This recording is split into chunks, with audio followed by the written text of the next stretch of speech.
contract. All right. So what Ms. Hopkins is saying is that she did initially show you things for something as big as maybe a rug or a huge piece of art, whereas something little that sits in the corner might not be as critical.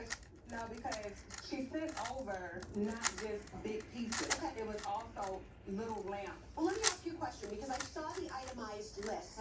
One of the items on the list was 47 small decorative items. Were you expecting that she was going to run by you all 47 decorative items? No.